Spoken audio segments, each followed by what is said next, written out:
સુરતના લિંબાયતમાં આસિફ ખાન પઠાણની હત્યા કેસમાં પોલીસે ટેકનિકલ અને સાયન્ટિફિક પુરાવાના આધારિત કોન્ટ્રાક્ટ કિલિંગનો પર્દાફાશ કર્યો છે. પોલીસે એચડીએસ અને પોલીગ્રાફ ટેસ્ટના આધારે મુખ્ય આરોપી મોહમ્મદ હાસિમ સિદ્દીકીની અટકાયત કરી છે. લિંબાયતમાં રહેતા આ આરોપી બિલ્ડર વિરુદ્ધ અગાઉ પણ હત્યાનો પ્રયાસ, આર્મ્સ એટેક અને મારપીટ જેવા 20 જેટલા ગંભીર ગુનાઓ નોંધાઈ ચૂક્યા છે. લિંબાયત પોલીસે ટેકનિકલ એનાલિસિસ અને સાયન્ટિફિક પ્રૂફ ભેગા કરીને હત્યાનો આ મોટો મિસ્ટ્રી સોલ્વ કરી દીધો છે. તારીખ 13/5/2026 રોજ લિંબાયત પોલીસ સ્ટેશનના મારુતિનગર સર્કલ, નિર્ગી સર્કલ તરફ જતા જે મેઇન રોડ આવે છે ત્યાં હિન્દ ટી સ્ટોર કરીને આવે છે. ત્યાં આસિફ ખાન ઇશરત ખાન પઠાણની હત્યા થઈ હતી, જેની ઉંમર 26 વર્ષ છે. જે સમયે હત્યા થઈ હતી એ વખતે હત્યા કરનાર જે આરોપીઓ છે કલીમુદ્દીન શાહબુદ્દીન સિદ્દીકી, બીજા છે મોહમ્મદ દિલસાદ ઉર્ફે લાલા રઈશ અહમદ સલમાની, ત્રીજા છે મોહમ્મદ શાહજાદ નસીમુદ્દીન સિદ્દીકી અને ચોથા છે સોએબ ઉર્ફે સલમાન મચ્છી યુસુફ.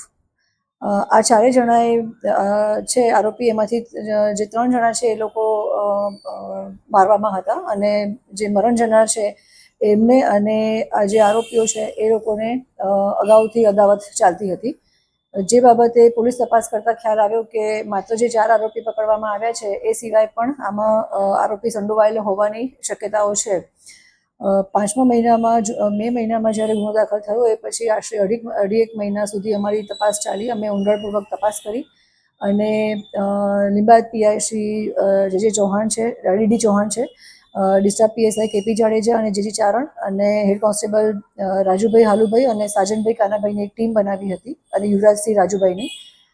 આ ટીમે ઊંડાણપૂર્વક તપાસ કરી અને મહેનત કરી અને અમારા ત્યાં એક સાયોગિક પુરાવા, સાયન્ટિફિક પુરાવા અને ટેકનિકલ પુરાવાના આધારે જે મેઇન આરોપી છે એનું સંડોવણી આવી અને એ સંડોવણીને જ્યારે અમારે સાયન્ટિફિક પુરાવાના રૂપમાં લેવાની હતી તો અમે લોકોએ જે આરોપી છે જે ઓલરેડી લાજપોર જેલમાં હતા એમનું પણ જેલમાં જઈ અને ઇન્ટ્રોગેશન કર્યું.